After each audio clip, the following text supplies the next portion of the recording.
Morning बच्चों। Test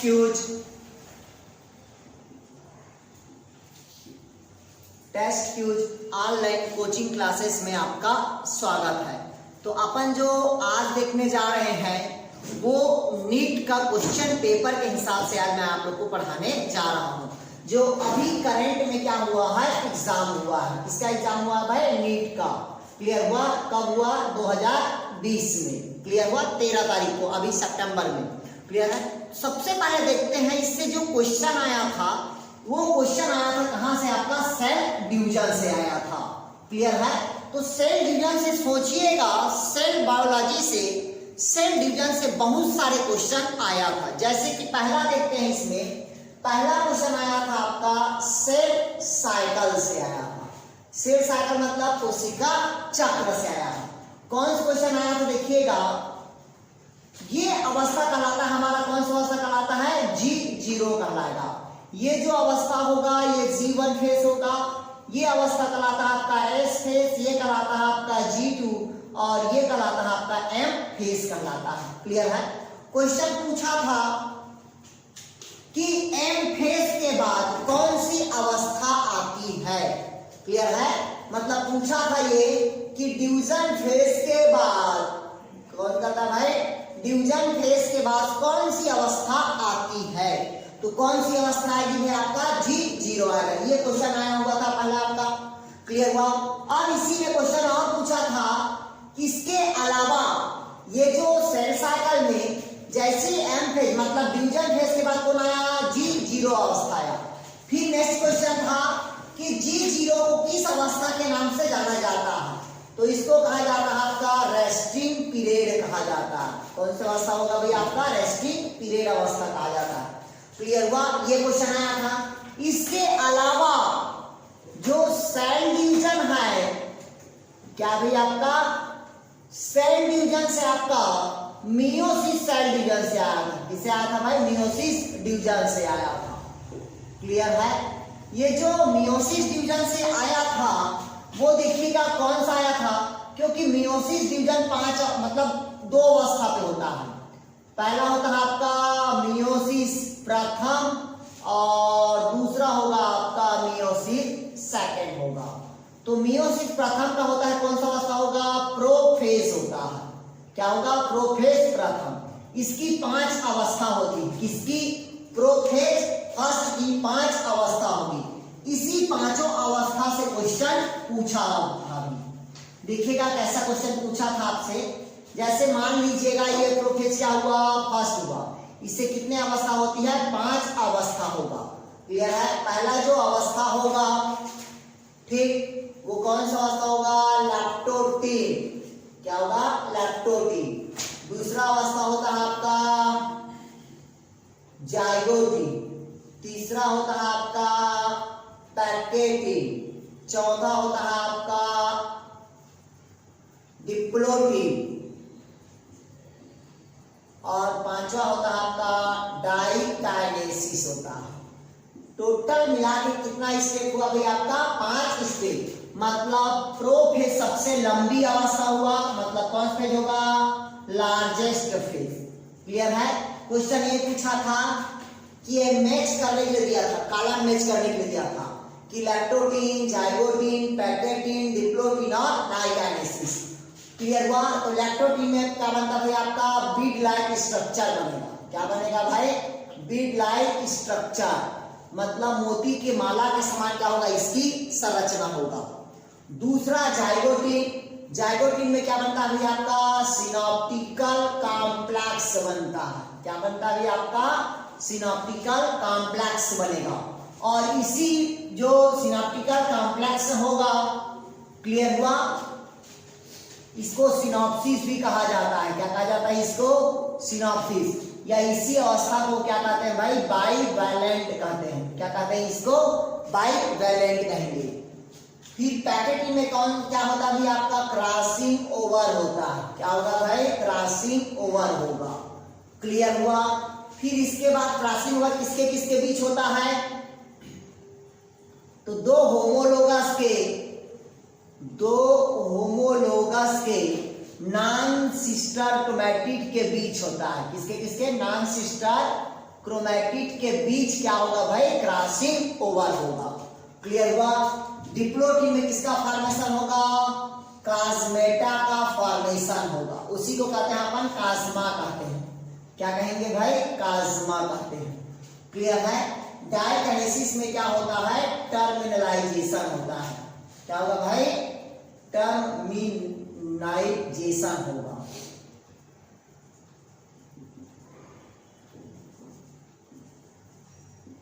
क्या होगा भाई? टर्मिनाइजेशन होगा। क्लियर है? इसी पांचों को क्या किया था? पूछा था अभी नीट में कि लेप्टोप्टिन से क्या बनेगा? Beat like structure. जाइगोटिन से क्या बनेगा? सिनेप्टिकल कॉम्प्लेक्स बनेगा। पैकेटिन से क्या बनेगा? Crossing over. डिप्लोटिन से क्या बनता है आपका? कास्मेटा। डायकिनेसिस से क्या बनेगा? टर्मिनाइजेशन देगा। क्लियर है? इसी को उल्टा पुल्टा कर दिया था। ठीक है? और ये क्वेश्चन हर साल इससे क्वेश्चन आता ही है। इसके अलावा इसको याद करने का, लेप्टोप्टिन मतलब क्या हो जाएगा? लाली। जाइगोटिन मतलब क्या हो जाएगा? जरा। पैकेटिन मतलब क्या हो जाएगा? पानी। डिप्लोटिन मतलब दे और डायकिनेसिस मतलब दो। मतलब लाली, जरा, पानी, दे दो। क्लियर है? इससे एक क्वेश्चन हर साल आता है। इसके अलावा देखिए अभी तक एक क्वेश्चन हम पढ़ा है, सेंट डिवीजन के बाद कौन सा आता है? तो जीरो अवस्था, इसको पूछा। दूसरा ये क्वेश्चन को पूछा था। इसके अलावा तीसरा और क्वेश्चन पूछा था भाई सिनाप्सिस किस अवस्था में बनता है? तो सिनाप्सिस कौन सा अवस्था में बन रहा है? आपका जाइगोटिन अवस्था में बनता है। क्लियर है? इस क्वेश्चन को भी क्या किया था? पूछा था। मतलब सेल डिवीजन से टोटल कितना क्वेश्चन पूछा था? 3 क्वेश्चन पूछा था। क्लियर है? सिर्फ सेल डिवीजन से। क्लियर है? इसके अलावा देखिएगा ये जो जैसे मैं बताया लेप्टोप्टिन में क्या बनेगा? Beat like structure. जाइगोटिन में क्या बनेगा? सिनेप्टिकल कॉम्प्लेक्स। उसमें पास क्या बनाएगा? सिनाप्सिस, या उसे क्या कहते हैं अपन? बाइवैलेंट कहते हैं। पैकेटिन में क्या होगा? Crossing over. किसके बीच हुआ? 2 होमोलोगस के नॉन सिस्टर क्रोमैटिड के बीच क्या होगा? क्रॉसिंग ओवर होगा। अगला क्या होगा? डिप्लोटिन। तो जिस जगह पे क्रॉस होगा वहां पर किसका फॉर्मेशन होगा? कास्मेटा का फॉर्मेशन होगा। अगला क्या कहता है? डायकिनेसिस। डायकिनेसिस मतलब क्या होगा? टर्मिनलाइजेशन होगा। क्लियर है? ये क्वेश्चन पूछा है। इसके अलावा पूछा था कि सिनाप्सिस कहां बनता है? तो जाइगोटिन अवस्था में बनता है। सिनाप्सिस मतलब ये होता है कि ये क्रोमोसोम है और इसी में आके दूसरा क्रोमोसोम आके क्या हो जाएगा? वो अटैच हो जाता है। जब 1 से 2 बना तब इसे क्या कहते हैं भाई? अपन बाइवैलेंट कहते हैं। और इसी को ही अपन क्या कहते हैं भाई? सिनाप्सिस कहते हैं। और जब बहुत ज्यादा जुड़ जाता है इस कारण इसको सिनेप्टिकल क्या कहते हैं? कॉम्प्लेक्स कहते हैं। क्लियर हुआ यहां तक? क्या इसके अलावा और देखते हैं क्या क्या क्वेश्चन इससे पूछा था। क्लियर हुआ?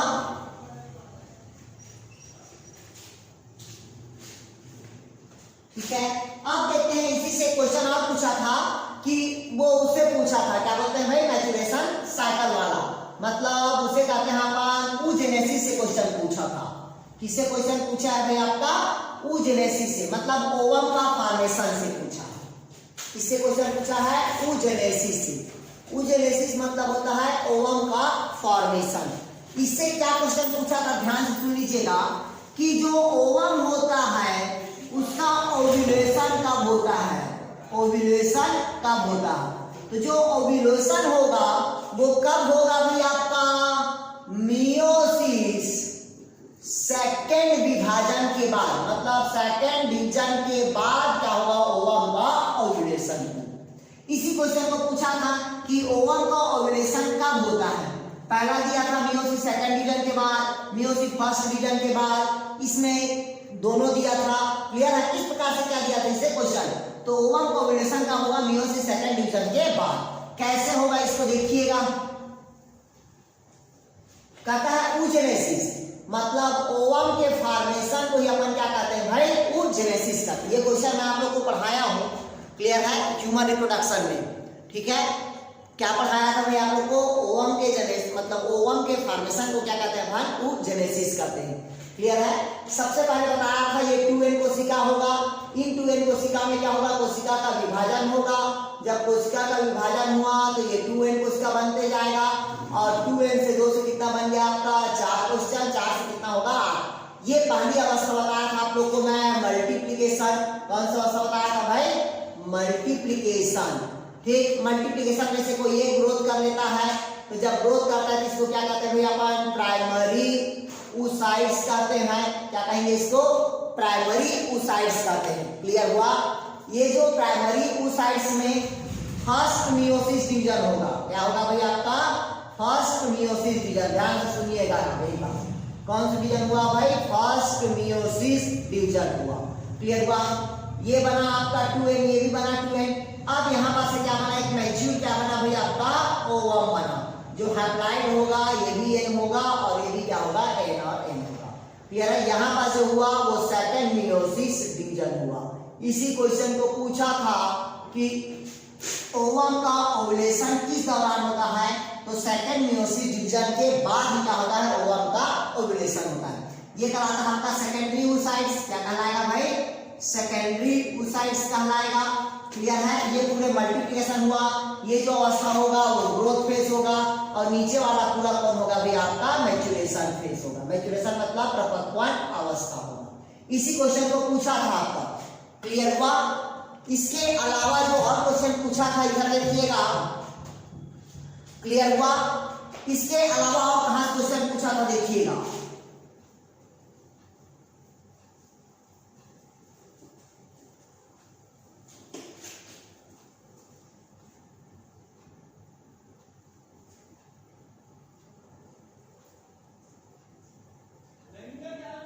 इधर देखिएगा। इसके अलावा जो क्वेश्चन पूछा था वो ओवरी से पूछा था। इससे पूछा है भाई आपका ओवरी से। क्लियर हुआ? ओवरी मतलब क्या होता है भाई आपका? अंडाशय से क्वेश्चन पूछा था। क्लियर है? ये किसका अंडाशय है? ये ओव्यूल। ओव्यूल मतलब बीजांड की संरचना से क्वेश्चन पूछा था। तो बीजांड की संरचना से दो क्वेश्चन पूछा था। पूछा था ऐसा कौन सा फैमिली है, ऐसा कौन सा फैमिली है जिसका ओवरी क्या होगा भाई आपका? तिरछा होगा। क्या होगा भाई? ओवरी तिरछा। तो किसका ओवरी तिरछा रहता है भाई आपका? सरसों का। मतलब ये कौन सी फैमिली से बिलोंग करता है आपका? ब्रेसिकेसी फैमिली से। कौन फैमिली से होगा भाई? ब्रेसिकेसी। या इसी को कहते हैं आपका क्या कहते हैं? कंप्रेसेटिव फैमिली बोलते हैं। क्लियर है? ये कौन फैमिली होगा भाई आपका? Brassicaceae family. इसका ओवरी क्या होगा भाई आपका? तिरछा होगा। ये क्वेश्चन को पूछा था। इसके अलावा और क्वेश्चन पूछा था, ये बीजांड से पूछा था कि बीजांड का किस भाग प्लासेंटा से जुड़ा होता है। ठीक, तो ये कहां पास से जुड़ा रहता है भाई आपका? फ्यूनिकल से। और फ्यूनिकल के ऊपर हाइलम से क्या रहता है? ये अटैच होता है। इसी आंसर को पूछा था। इससे पूछा था भाई आपका बीजांड का किस भाग फ्यूनिकल से अटैच होता है? तो वो आपका हाइलम भाग से। क्लियर हुआ? ये क्वेश्चन को आपको क्या किया था? पूछा था। ये सब मैं पढ़ाया हूं आपको। ठीक है? इसके अलावा और जो पढ़ाया हुआ हूं उससे कहां से क्वेश्चन पूछा है देखिएगा। अगला क्वेश्चन पूछा है आपका पॉलिनेशन से क्वेश्चन पूछा है। इससे क्वेश्चन पूछा है भाई पॉलिनेशन से। देखिएगा पॉलिनेशन से कैसा क्वेश्चन पूछा है आपका। पॉलिनेशन, पॉलिनेशन मतलब क्या होता है भाई आपका? परागण कहते हैं। क्या कहते हैं भाई? परागण। तो परागण से कौन सा क्वेश्चन परागण में से पूछा था भाई आपका? क्रॉस पॉलिनेशन से पूछा। किससे क्वेश्चन पूछा है आपका? क्रॉस पॉलिनेशन से। मतलब पर परागण से क्वेश्चन को पूछा है। कौन से क्वेश्चन को पूछा है? तो क्रॉस पॉलिनेशन पता है कि एक परिपक्व पुष्प का पराग पुष्प से पराग का निकलकर दूसरे पुष्प के वर्तिकाग्र पर जाकर गिरना क्या कहलाता है? आलोगेमी। जबकि दूसरी जाति के पुष्प पर जाकर गिरना वो कहलाता है क्या कहलाएगा भाई आपका? जीनोगेमी कहलाएगा। और दोनों क्रिया को एक साथ अपन क्या कहते हैं भाई? अपन क्रॉस पॉलिनेशन कहते हैं। तो इसी क्रॉस पॉलिनेशन का जो टाइप्स है, जो प्रकार है, उसी में से पूछा है आपका हाइड्रोफिली को पूछा है। किसको पूछा है भाई? हाइड्रोफिली को।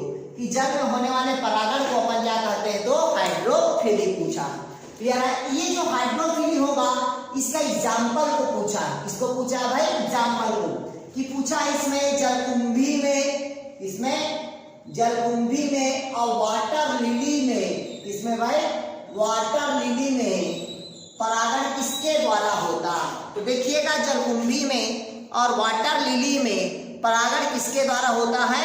तो आपको पता है किसके द्वारा हो रहा है? भी आपका जल के द्वारा हो रहा है। जल के द्वारा हो रहा है मतलब क्या होगा भाई? वो हाइड्रोफिली होगा।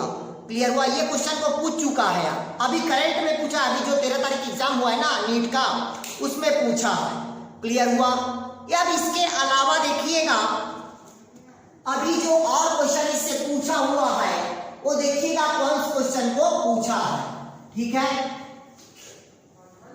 मैं अभी 11th क्लास में एक चीज पढ़ाया था, उससे भी क्वेश्चन पूछा है। कौन से क्वेश्चन को पूछा है?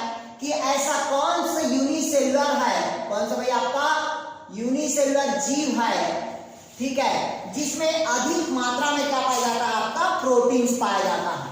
क्लियर है? यूनिसेलुलर में अधिक मात्रा में जो प्रोटीन पाया जाता है वो कौन होगा भाई? आपका क्लोरेला होगा, और कौन होगा? आपका स्पाइरुलिना होगा। क्लियर है? कौन होगा? आपका स्पाइरुलिना। ये दोनों ऐसा है कि दोनों कौन सा है? आपका यूनिसेलुलर है, एक कोश की जीव है, और दोनों में अधिक मात्रा में क्या पाया जाता है? प्रोटीन पाया जाता है। ये क्वेश्चन को भी पूछा है। क्लियर हुआ? क्वेश्चन पूछा था ऐसा कौन सा एक कोश की जीव है जिसमें अधिक मात्रा में प्रोटीन पाया जाता है। 4 ऑप्शन दे दिया था, पहला कौन होगा? क्लोरेला, और दूसरा कौन होगा? आपका स्पाइरुलिना। दोनों को एक साथ दिया था, तीसरा ऑप्शन क्या होगा? आपका एग्जैक्ट सही होगा। क्लियर हुआ? इसके अलावा जो और क्वेश्चन पूछा था वो देखिएगा कौन सा क्वेश्चन है।